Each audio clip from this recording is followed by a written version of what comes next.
Magandang buhay mga ka-Lloyds! Narito ang isang technology na nais kong i-share sa inyo kung nais nyong makatipid sa kuryente or kung lagi kayong nawawalan ng kuryente.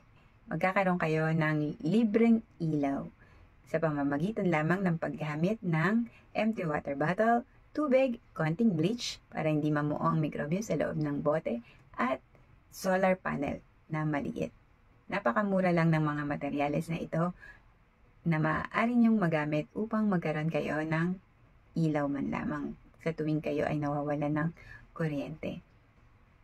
Gamit ang solar, syempre para gumana ito, nilalagay siya sa ibabaw ng inyong bubong na makikita niyo sa video kung paano ang kanilang ginagawa.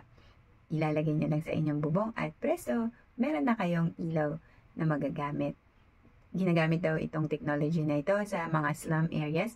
Maging mapamaraan tayo guys dahil kailangan nating mag-adjust in times na nawawalan ng kuryente at isa na nga itong paraan na ito na maaari niyong gawin. Ayun lang guys. Bye! See you on our next mini vlog.